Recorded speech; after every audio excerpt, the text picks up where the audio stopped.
Religion is the opium of the masses. It is perhaps the most famous sociological critique ever leveled against faith, and in popular culture, it is often used as a shorthand to dismiss believers as delusional. However, Marx was writing in the 1840s, observing the brutal conditions of the 19th century industrial working class.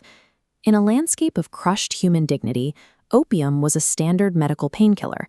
To Marx, religion functioned like that analgesic. It dulled the immediate agony of exploitation by offering the promise of justice in an afterlife. By the 1960s, this critical lens evolved into what sociologists call the placation narrative. This theory views religion primarily as a mechanism for ideological pacification, a tool that preserves the status quo by draining the revolutionary energy required to fix material conditions in the present. This assumption solidified into secularization theory. The model predicted that as society's modernization and scientific rationalization advanced, the social significance and practice of religion would inevitably decline and eventually disappear. This historical bias created a long-standing blind spot within the discipline. By interpreting traditional institutions strictly through the lens of power and coercion, sociology risked ignoring the subjective meaning and personal agency of the people actually within those systems. If you come from a background of deep personal faith, hearing sociology describe your convictions as a tool of oppression can feel jarring. To study this field objectively, we have to adopt a specific academic mindset, methodological agnosticism. This principle dictates that sociology cannot seek to prove or disprove theological truth claims. The discipline lacks the empirical instruments to measure the reality of a divine being, the efficacy of grace, or the existence of an afterlife. Instead, we examine religion strictly as a social institution, an enduring social form that dictates patterns of behavior. We ask how belief shapes human actions and how rituals bind communities together in the immediate physical world. Adopting this perspective allows us to measure the concrete, far-reaching impact that deeply held convictions have on society, regardless of their metaphysical origins. To replace the Marxist critique with a more systematic tool, we use the paradigm of structural functionalism, a framework pioneered by sociologists like Emile Durkheim and Robert K. Merton.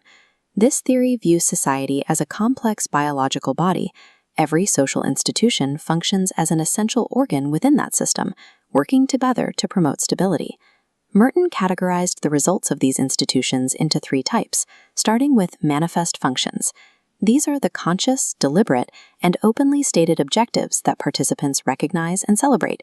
For a religious institution, these functions are clear, providing a cosmological narrative that gives life purpose, using shared rituals to draw people out of isolation, and providing codified moral guidance to govern behavior. These manifest functions explain why people choose to participate, but they don't account for the full structural impact the institution has on the broader community.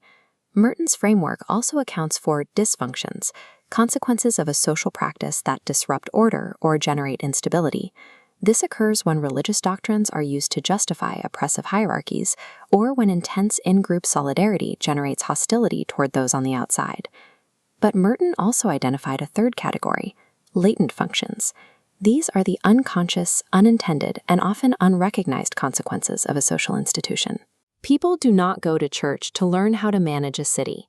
Yet, by organizing events and managing congregational budgets, they latently acquire organizational skills. They also build wide-ranging psychological safety nets, like meal trains and financial aid, that stabilize the broader economic system by absorbing social shocks. These latent outcomes transform congregations into highly effective training grounds for democratic participation and civic mobilization, even when that wasn't the original goal of the service. We can test these theories against modern data. If the opia theory is correct, highly religious populations should be apathetic and withdrawn from the material struggles of their communities.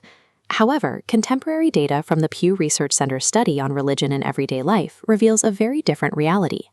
Looking at pro-social behavior, 65% of the highly religious donated money or goods to the poor in the past week, compared to 41% of the non-religious.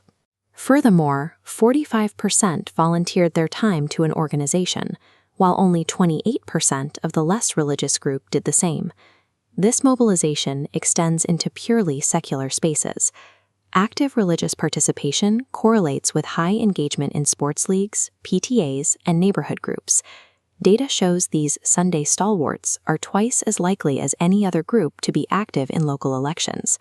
The evidence suggests that religious institutions operate as Merton's latent assumptions predict, acting as an active civic incubator that drives engagement, rather than a drug that induces apathy. This shifts the metaphor from Marx's opiate to the concept discussed by Elder Jeffrey R. Holland. He notes that the word religion likely derives from the Latin religare, meaning to tie or to retie.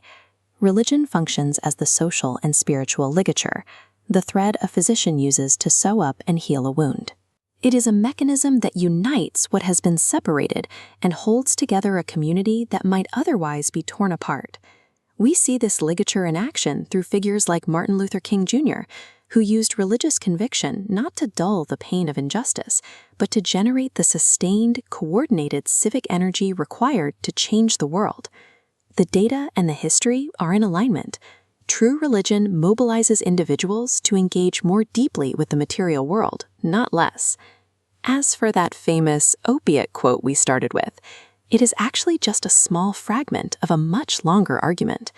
In our class lecture, we'll look at the full text, and you'll see how the missing sentences completely change Marx's meaning. Mastering these sociological tools doesn't diminish your faith. It allows you to see exactly how your beliefs operationalize to heal the physical world.